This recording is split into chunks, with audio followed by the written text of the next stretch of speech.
So my teams lead everything that has to do with getting the product in front of our customers, educating them about who we are, what we do, and then fulfilling that product, getting it to their doorstep.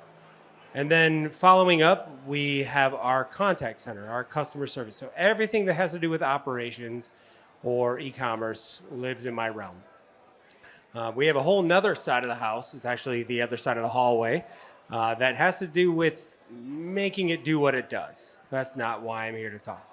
So I was supposed to be last, so I'll skip all the stuff and jokes about me being last and being in the way of your next drink. But this is also my first TED-style talk, so there's a good chance that I'm going to bomb, and that'll be entertaining for you, not for me, but you'll have a good time. So Q-tips, Tupperware, Ziploc, Roomba, litter robot. Who has a Roomba? Who actually has a Roomba brand Roomba? Bunch of hands go down, right? So these are household names, right? You're thinking of more in your head. You're thinking Post-it notes. You're not thinking Phillips screwdriver, but Phillips is a trademark brand. It's a crosshead screw. You didn't know that. I didn't know it. I looked it up. But these are household brands. So what makes a household brand? What makes a product category? And what makes a product so special that it becomes the thing that everyone refers to when they're talking about your product category, right? Litter robot wasn't the first, but people do refer to their automated self-cleaning litter boxes as litter robots. And I have my notes here so I don't fail, trying to not be too entertaining.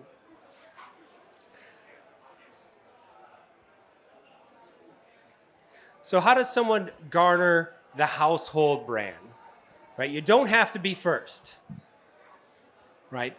There was Lycos, there was Alta Vista. These were in 94. Yahoo was in 95. Google wasn't until 98. How many people say, I'm going to go Lycos that for you? Nobody.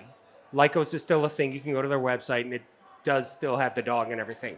But nobody says that. They say, I'm going to Google that for you. I'm a back-end developer / database developer by trade, and more times than one, I have said I need to Google the database. And that's embarrassing because I need to query the database.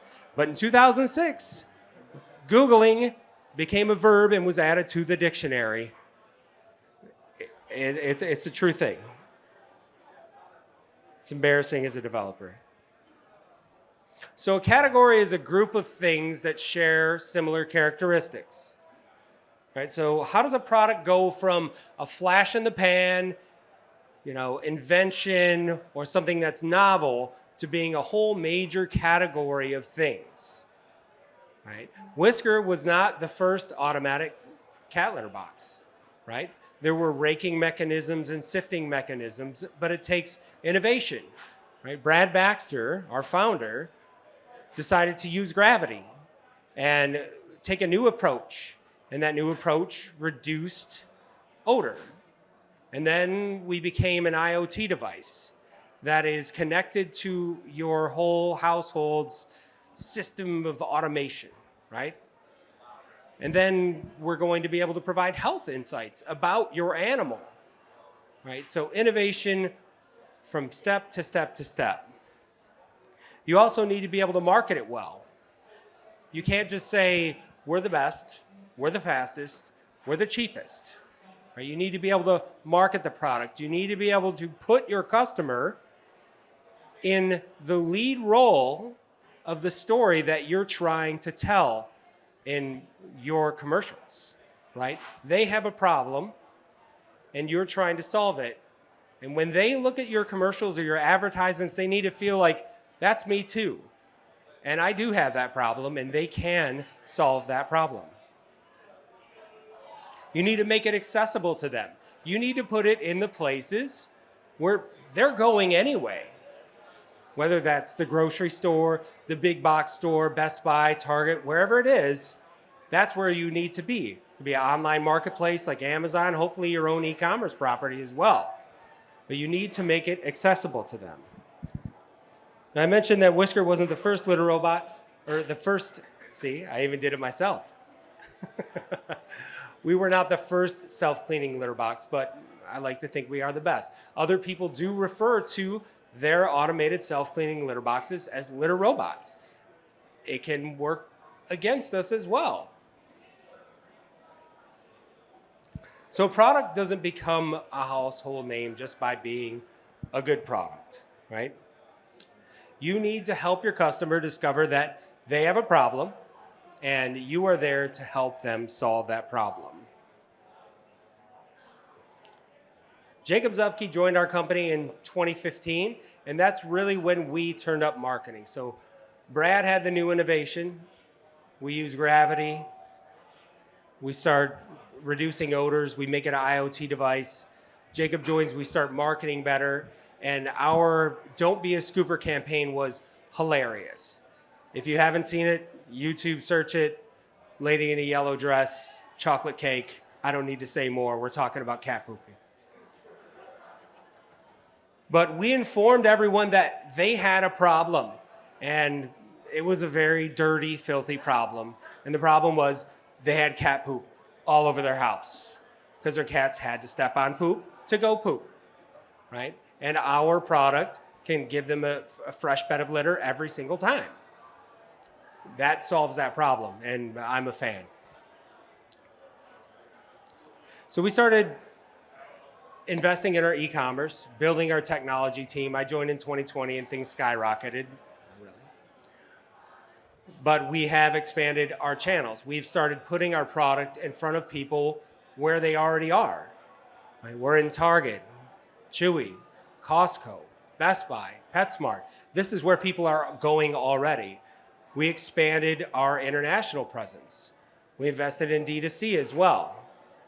And that's what we're all here for, is about e-commerce. So how do we put customers on a journey that will bring them from an ad to clicking that final purchase button right now?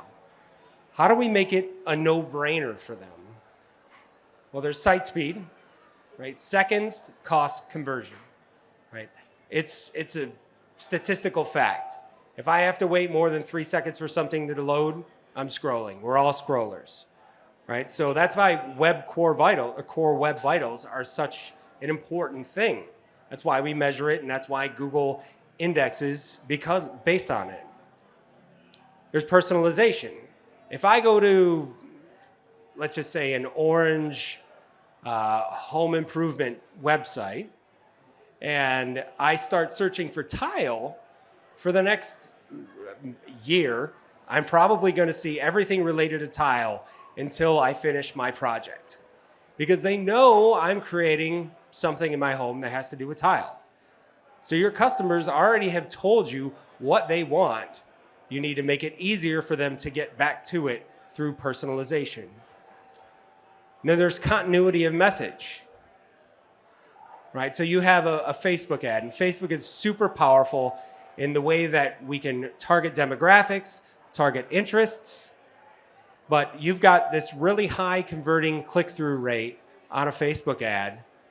Wherever you're sending them, you better continue that message. You better send them there and then remind them why they clicked it in the first place. Sorry, I'm getting feedback.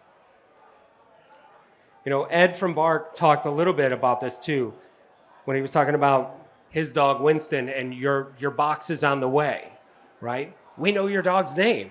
We know that your box is on the way. He's excited, you're excited, right? Communicating with that customer on a level that tells them you know who they are and what they want is important. You need to remove barriers, and that's reinforcing value propositions and confidence boosters. You know, we have free shipping. We have free return shipping. We have 50,000 five-star reviews, right? These are things that everyone in here and everyone you know or live with cares about. When my wife is shopping on Amazon, which is right now, that was scripted, you know that. But when she's shopping on Amazon, if it's less than 4 stars, she's not buying it. If there's not free return shipping, she's not buying it. People will find your product elsewhere or something that's maybe just a little less than your product, but offers those things. Those are table stakes at this point. And you need to test. Evolve your e-commerce, evolve what you're doing the way that you're evolving your product, right? What subject lines in your emails are getting the most open rates? What content in your email is getting the best click-through rates? Don't go all in on those. You need to test them first. And when you find out which ones are resonating with your customers, then push your chips all in. Or some other gambling reference, put it all in. Right? What worked last holiday season is probably not going to work this holiday season. And what worked yesterday might not work today. And that's why testing is so important.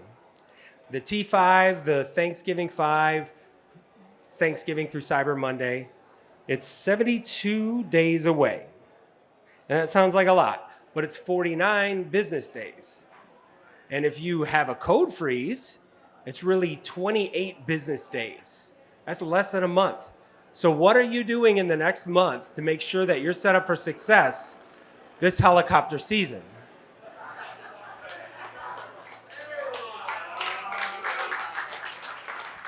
Right.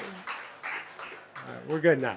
What are you doing to make sure you're set up for success this holiday season, right? You have less than a month, 4 weeks.